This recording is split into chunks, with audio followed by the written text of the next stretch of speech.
Buenos días. No, come on. Buenos días. Okay. ¿Qué tal, amigos? All good? What? The name of the event is Wake Up. So can we wake up? Okay, good. So let me just understand the people that are in the room. How many are investors? Okay. And how many are entrepreneurs? We got a few entrepreneurs. And how many just came to listen to understand where the world is going to? That's great. So we heard with the previous speakers that everyone's talking about two words: technology and innovation, right? We invest in technology, and we'll do technology, and technology is changing the world. But what is technology? What is innovation? So let me tell you just for a few seconds the background so you understand where I'm coming from, how I've gained my experience, and the impact and changes I've done to the world. So as a youngster, I was the first one who wrote code and converted some of the Microsoft product code into Hebrew. I was then the founder of the largest software IT company in Israel. Was involved in the whole innovation, incubation change in the country. And throughout the years, realized that it has nothing to do with technology. Technology today is given, because as the world is evolving, we always have the hardware, who is sometimes much more powerful than the software, and we have the gap that the hardware is faster. Now we're looking for new application software that we'll be able to use and to optimize the hardware, and we'll go through that cyclical stage all of our life. But the most important factor, even for us, for investors, and even for entrepreneurs, it's what we say, it's the human capital. We invest in people. We do not invest in technology. Because at the end of the day, as investors, we have seen that nearly 90% of the startups that are starting all over the world, at the end of the day, are not going over the hump of being successful. Because most of the inventions and the innovators and the entrepreneurs, they come up with great ideas. They're developing great technology. But when they reach the market has completely shifted. And the need has shifted. And the evolution of technology and needs and solutions is so fast today that we have a generation of technology which is less than a year. That means that a country, a city, that wants to be an important part of these global changes has to always think of the future before looking at the past and trying to close the gap versus the others. And I want to mention one more thing because it has to do with our heart. It has to do with the heart because as we know that every single work that has repetition, sooner or later, it will be replaced by robots. Whether it's a software robot, whether it's a hardware machine, but every work that has repetition will be replaced by robots. But what is the major difference between robots and the human beings? So I'll just summarize because we're limited in time. There's a whole new lecture that I'm carrying about it. The major difference is the heart. The passion. And the reason I'm here today is because of an amazing group called Exam with Isaac Shukrin, which I met about 13, 14 years ago. They're Spaniards. I had a passion to Spain, but I had a passion also to Israel. And coming to Israel and seeing the evolution, what the country has done to the world, they decided to actually bridge the gap and combine the power of Spain and Israel in order to create a major differentiation for the whole European market. So they came to Israel many times. And Isaac, I really want to thank you for everything that you've done for our country and for everything that you've done for Spain. Because we have so many similarities in our culture, in our families, and our background. Spain was the major competitor to Israel 42 years ago when our number one export product was citric fruits, oranges. We had the brand Jaffa. Spain was very aggressive in having the assets. But we have realized one thing. Israel is a country that has no natural assets. We have scarce of land, scarce of water, scarce of almost everything and anything. The only thing we had, that's what our leaders at that time realized, only thing we had was our human capital. And investing in the human capital, heavily investing in the human capital, was really a major differentiation for our country that helped our country to survive, because as we always say, we're the most beautiful house in the worst neighborhood. And there are so many countries that back in the 50s and 60s didn't want Israel to exist.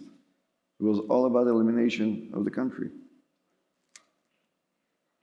So the only way to survive is to create a differentiation factor, to be completely independent and self-sustained after the embargo was set on our country and nothing was shifted. And by being self-sustained, that means, let's take it forward, 2020, 2021, and 2022. We have no water. It's a very dry country. Israel today has created one of the most leading hubs of water technology, that nearly 92% of our water today is coming from desalination and reuse of water. We bloom the desert. We have created a whole new ecosystem that has impacted the world by taking land that was completely desert. And all of a sudden you can grow every single fruit and vegetable in different climates. The irrigation systems that came out of Israel impact the whole world. And we can take it step by step. And I had the privilege and the honor, when we celebrated 7 years for the State of Israel, to be able to present at the UN only 7 innovations that have changed the world that came from Israel. But it all was driven by understanding our challenges, which at the end of the day, we are a microcosmos of what's happening in the world. So let's for a second understand what are the biggest challenges that we're facing, that we have looked at the future, let's say 2048, and trying to understand what will be the global needs then. What is happening to the world? What is the evolution? So the number one problem that the world is going to face, does anyone has any idea? So right now, the world has about 8.2 billion people that live on planet Earth. By 2048, it's going to exceed 10 billion people. But the food production to be able to feed the 10 billion people has to be increased by over 70% food production increase. At the same time, the world is facing scarce of land. The world is drying out. And the assets to grow the necessary food to feed the human population is becoming a major issue. It's called food security. And under that food security, you can now create a whole new ecosystem, design and develop and have the vision where to take it. Because you don't want to be in a position that you have great solution, great technology, and we used to call it technology-seeking markets. Taking that technology and now you're going out and search the market and search how to sell it and try to convince and educate the market that we have to change it. The ratio today, and I'm speaking to the investor, the ratio today between $1 R&D investment versus sales, marketing, support, and global penetration, because we have to be global players. It's almost a ratio of 1 to 15. That means that for every dollar in R&D investment, you need to allocate between $10 to $15 to really create a company that has the whole layers within the organization that can take it globally. And you have to realize another major aspect, and this is for the entrepreneurs. You're not the only one in the world. You have to work under a very, I would say, critical assumption that at the same time that you're coming with the idea, there are at least 7 different entrepreneurs around this planet that are working and thinking on the same idea and trying to build or develop or generate similar solutions.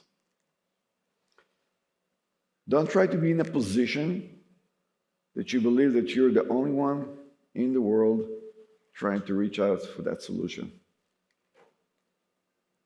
Yes, it's a race, and at the end of the day, at the race, the number one leader, you can take Facebook and you can take others, it doesn't mean that they were the best solution in the world. It doesn't mean that they were the best technology. And we have many examples throughout the history between Microsoft and IBM and so forth. It's also about marketing, access to market, understanding how to position yourself. And don't forget that there's another very important word called service. Can you really service and have a service orientation type culture to be able to build a global company? So we spoke about the food security. The second major issue that the world is facing is the aging population.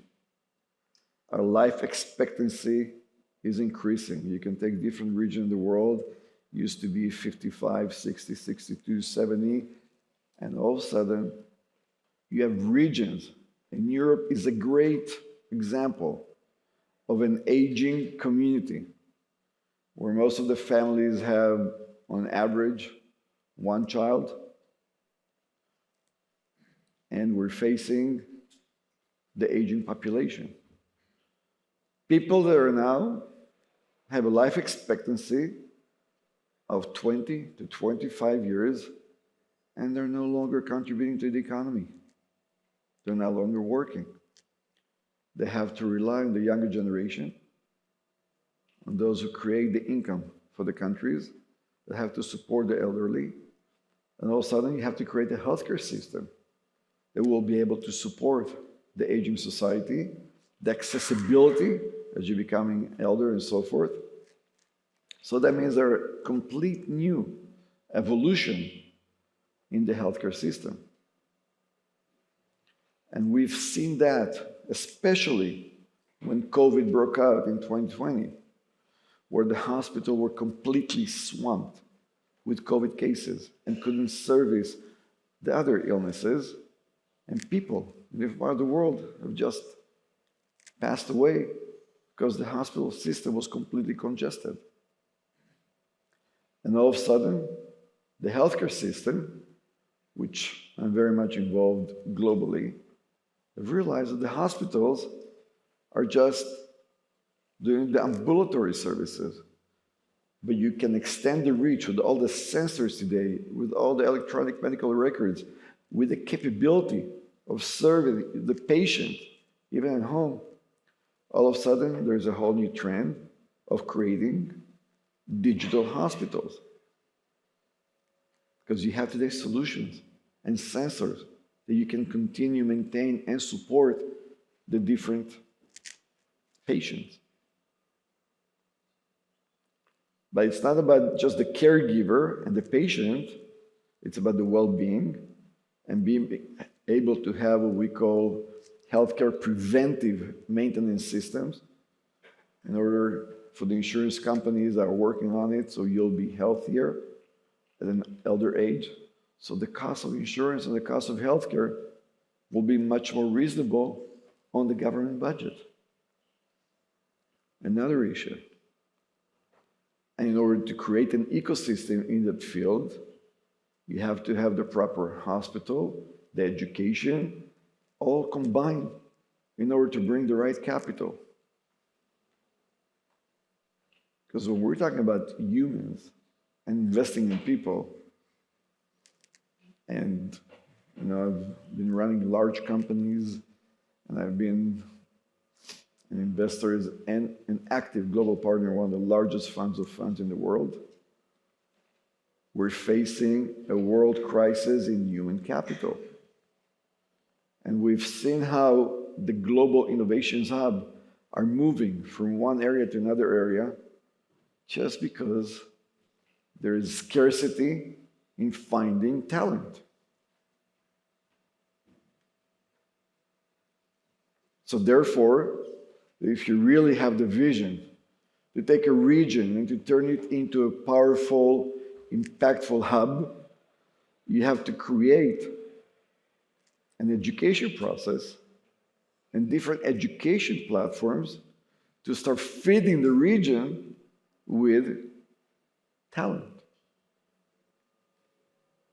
And that talent has to be specialized and specified because the world is so professionalized today in the different sectors that you cannot be a multi-purpose type of a hub. You will not have the proper attraction to bring neither the capital nor the human resources and bring the proper ecosystem. So you have to go through a deep analysis, trying to understand where can be the most valuable differentiation factors that you can create within a region and decide that within that field or two fields, you want to become a major player in this whole innovation scheme. And by doing so, people before mentioned the capability to attract foreign direct investment. If we take Israel as an example, Israel actually grew faster than expected, not because the government supported it, not because the government had the means and the capabilities to nurture the ecosystem. Until 8 years ago, 97% of the capital that was injected in Israel to mobilize and to actually grow the technology sector, as you guys mentioned, technology, and the innovation part of it was foreign direct investment. 2021 was the year that, in spite of COVID and in spite of the lockdown around the world, over $26 billion have been invested in the Israeli market. 3 years before, the numbers were 8 billion. We ended up having over 430 multinational R&D centers that have decided to set up their second R&D center in the state of Israel due to pool of talent.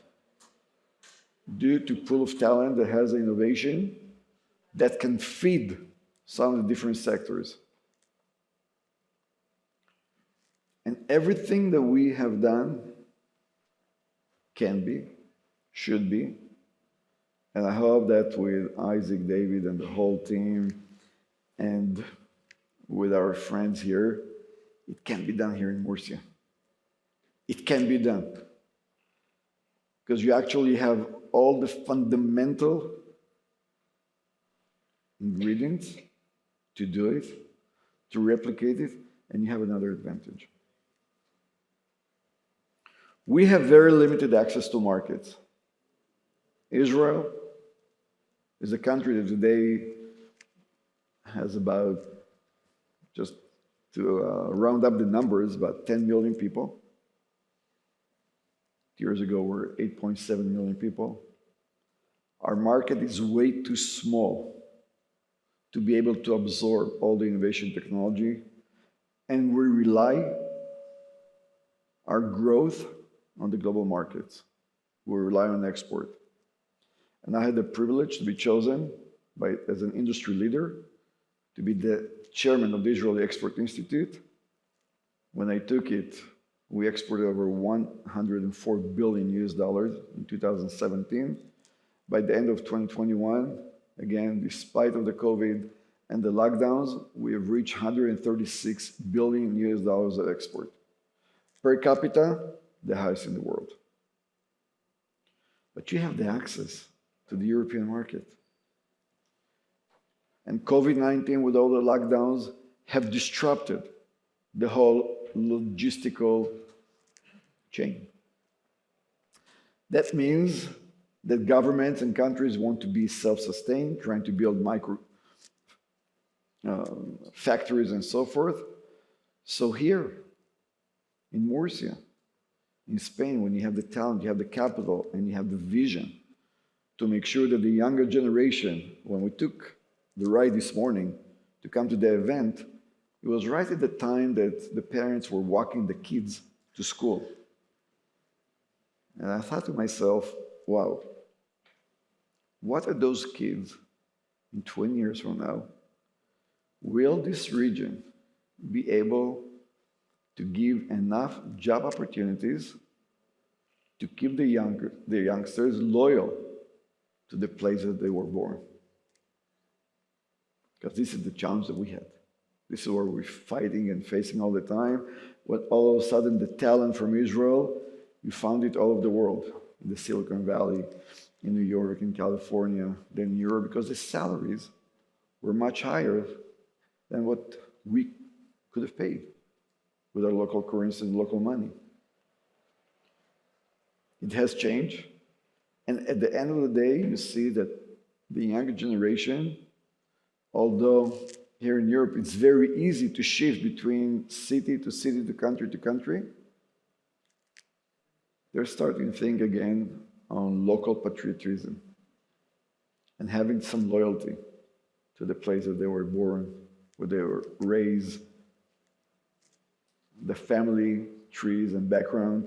So we have to make sure that we create here an ecosystem that starts from the education all the way to make sure that there is enough employment opportunities to the future generation. And we also have to keep in mind that the skill set keeps on changing very fast. You see today different sets of what we call the skill set that are completely going to disappear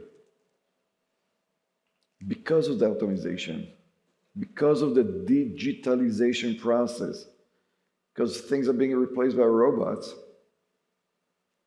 Give an example that people don't think about. I remember a few years back, I was one of the first who invented the application that you can go into a restaurant. Why do you need a waiter? Why? Again, you have the iPad, you order food just like you do it online, you get the food immediately, that's it. But all of a sudden you've realized that going through this process, you're going to eliminate many job opportunities that youngsters, when they go to university, they work as waitress. and that generates some income. That's going to be taken away from them. We're very proud to talk about the autonomous cars, and we've seen the movie with Google that you have autonomous taxi. What is the city going to do with all the thousands of taxi drivers that will have to look for now a different job, a different opportunity? And I can take you through every process and show you which skill sets are going to completely vanish versus the new skills of the future. There is going to be a scarcity and there is going to be high demand for that talent in the world. So every step, and this is, I think, my main message, when you're trying to convert a region or a city to a very important hub of innovation, you truly have to look at the whole chain. And the whole chain, where does it start, ladies and gentlemen? It starts with the education at a much younger age. Because even to create a culture of entrepreneurs is not simple. Because people have to learn that you can fail and it's okay to fail. It's not losing face. You have to be strong enough to understand that you will go through cycles of ups and downs. But you have to continue, and you will be a winner if you are not giving up. A lot of people don't have the endurance, don't have the power to go through those challenges. And it comes back to the beginning, that we invest in people. So it's the education part that has to be fed, and then the universities, and to create a local cultures of business community that is willing to support the entrepreneurs, to give them the opportunity to deploy their alpha and beta system close to home, close to where they live, close to where they create the ecosystem, so they can do the test and try to improve the system before you go out and deploy it globally, because you're not a local player. From day one, part of the culture and the mentoring that Exam is doing to the teams around here is that you have to think global, not local. And even at a conference like that, which is a great conference, and just to show you an example of how technology is moving so fast, so we're coming here, a conference in Spanish, so we need, okay, word translation, so they bring us the ear sets. Great service, immediately we get the ear sets. But can we see the ear set for a second? Let's challenge the team. Let's see if you can take that ear set that you got and plug it in an iPhone. Because iPhone now, for over 2.5 years, don't have the voice play for the iPhone. So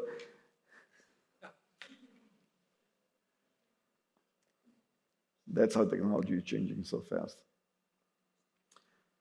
But we have to think global. You have to be completely integrated in the global markets, because the solution you'll develop has to impact the world, not just the local community. And you know what? Let me tell you one more thing. I know I'm limited in time, and time is almost past. COVID-19 had proven all of us that first and foremost, what it had proven? The world is flat. Started somewhere. A conspiracy theory that started in China. All of a sudden, the whole world is impacted with an epidemic that we didn't even know how to handle. And it proven us that we're all equal. It did not differentiate between colors, genders, religions, wealth, all equal. And the last statement that improved us was that in order to fight such a major epidemic, you have to unite forces.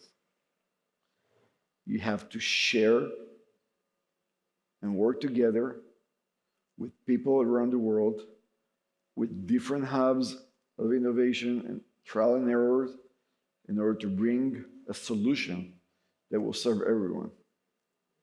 So that message is to the young entrepreneurs that you have to unite forces and to be able to collaborate around the world in order to create the proper impact. So here we are in Murcia, are willing to share our experience and bring our heart, because we have so many similarities in everything that you have done and everything that we have done and doing, that we can replicate it, and there is no competition. There is no competition because we have to create those islands of excellence in anywhere we can, and to combine the forces so you can really have access to the global markets. And that will be a differentiation factor. So if that's the case, since no one before has done that, let's do a short Q&A. Does anyone has any question? No. Wake up call. Wake up, don't go to sleep. At least one question. No, come on. I'm not going off the stage, there is no one question. Yes, sir. Introduce yourself, please.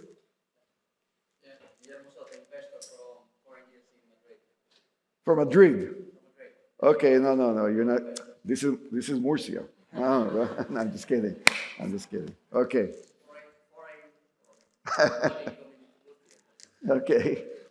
They mentioned in the session before the importance of fiscal tax incentives to investment. How do you do it in Israel? What scheme do you have to attract? Well, Israel is a very strange country. It's a strange country because as a taxpayer, we're paying some of the highest tax in the world, both corporate and individuals.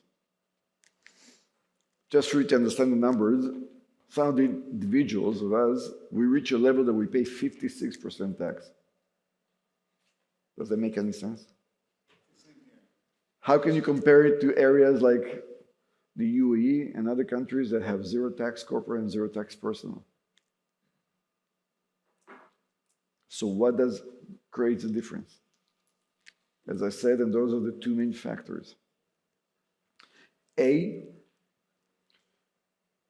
if you create the pool of talent that's starting from the young generation, from elementary school, junior high school, education. Part of our education goes through the military service at a very young age.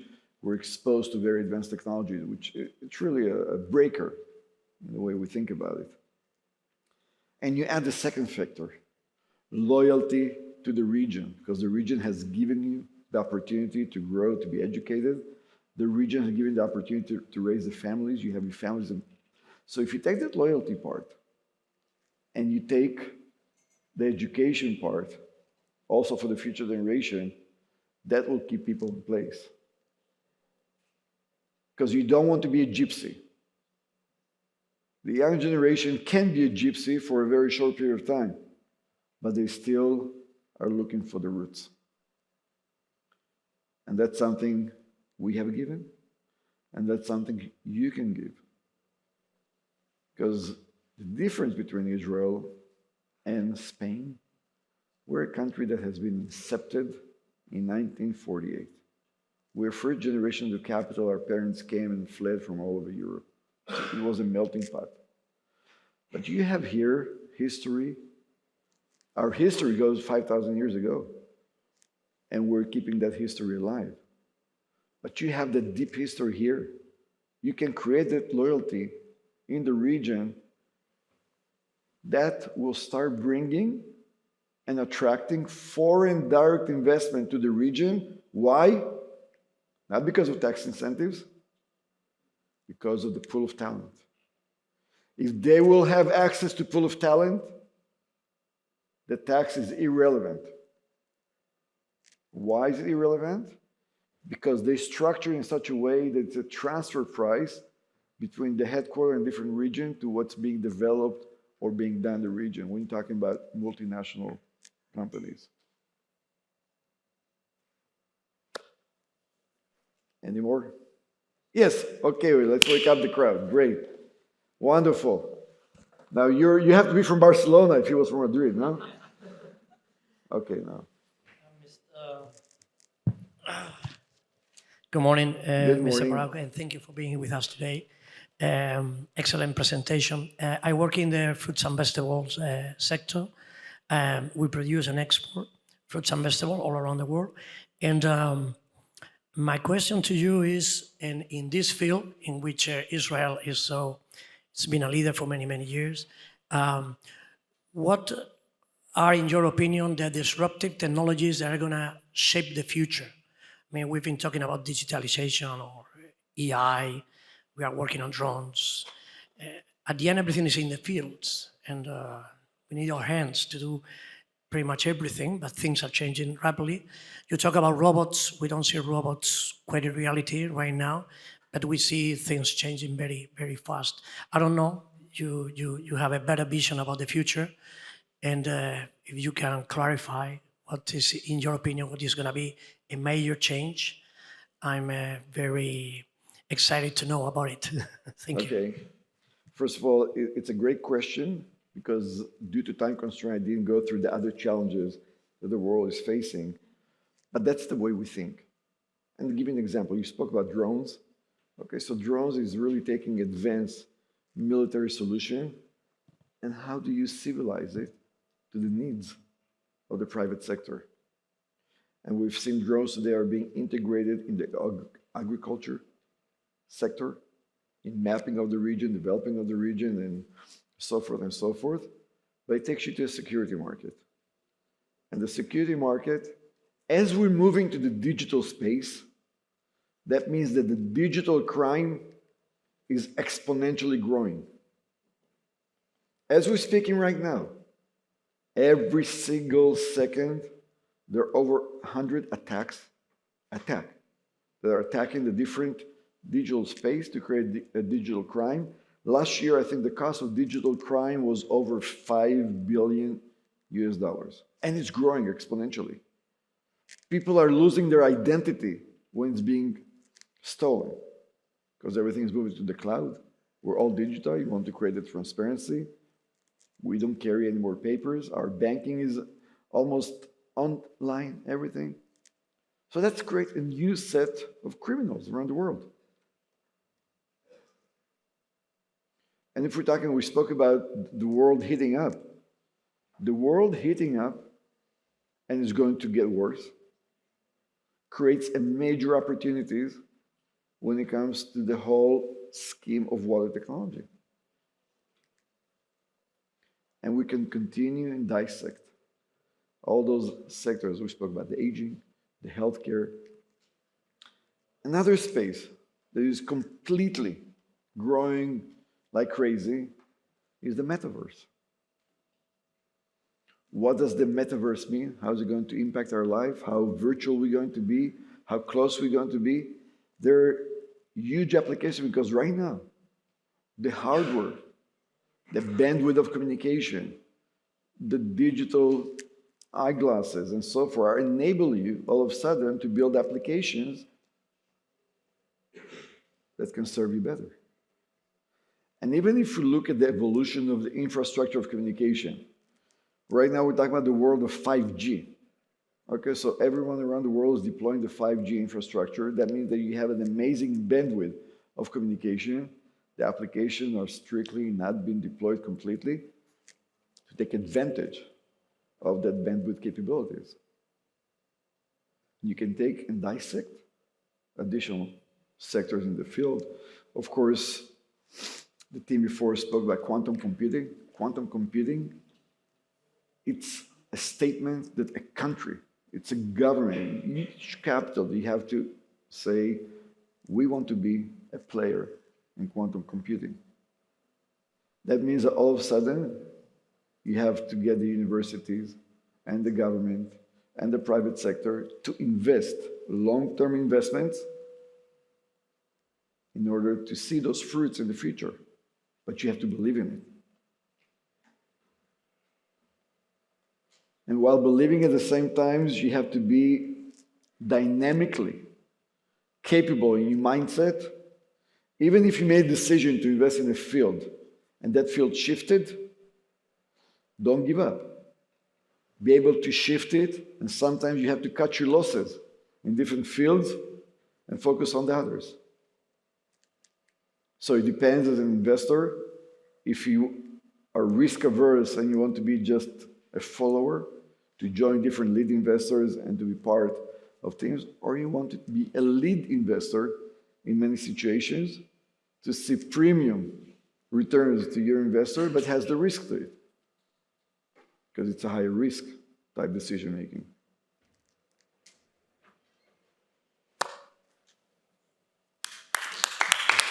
That's it. Thank you very much. Thank you so much, Adiv.